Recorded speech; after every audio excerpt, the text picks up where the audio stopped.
میرے پاکستانیوں، جدھر آج ہم کھڑے ہیں، ہمیں پہلے فیصلہ کرنا چاہیے کہ کیا ہم نے بیکاریوں کی طرح ایک چونٹیوں کی طرح باقی زندگی گزارنی ہے پاکستانی ہوتے ہوئے جس طرح ہم جا رہے ہیں کوئی مستقبل نہیں۔ کیا ہم نے خوددار قوم کی طرح لا الہ الا اللہ جس کا نعرہ تھا، خوددار قوم لا الہ الا اللہ غیرت دیتی ہے انسان کو، ایک چھوٹے سے انسان کو بڑا انسان بنا دیتا ہے۔ ہم ایک دنیا کے عظیم لیڈر محمد مصطفیٰ صلی اللہ علیہ وسلم، جنہوں نے جب مسلمان کمزور بھی تھے تو انہوں نے 2 سپر پاورز کے سربراہ کو خط لکھا کہ میں اللہ کا پیغام لے کے آیا ہوں، اس پہ چلو گے تو تمہاری بہتری ہے۔ خوددار، اللہ سے صرف ڈرنے والے لوگ، ہمیں یہ کیا بنا لیا ہے؟ میرے پاکستانیوں،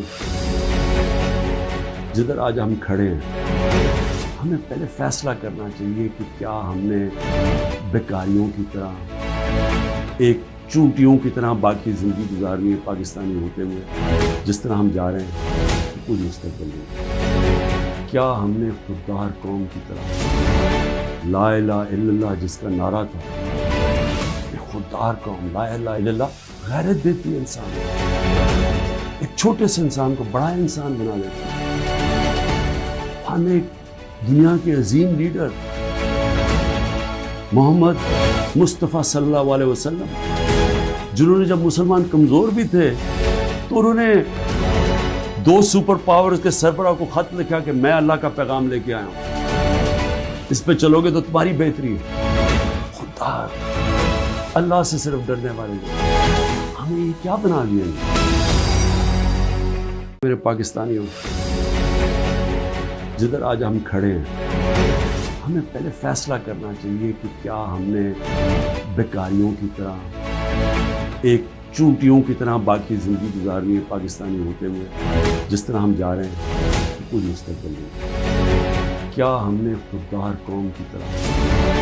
لا الہ الا اللہ جس کا نعرہ تھا، خوددار قوم لا الہ الا اللہ غیرت دیتی ہے انسان کو،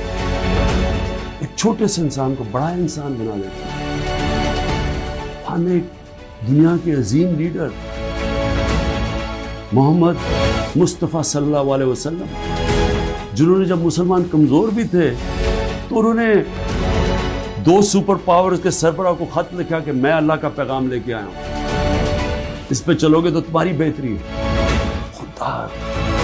اللہ سے صرف ڈرنے والے لوگ، ہمیں یہ کیا بنا لیا ہے؟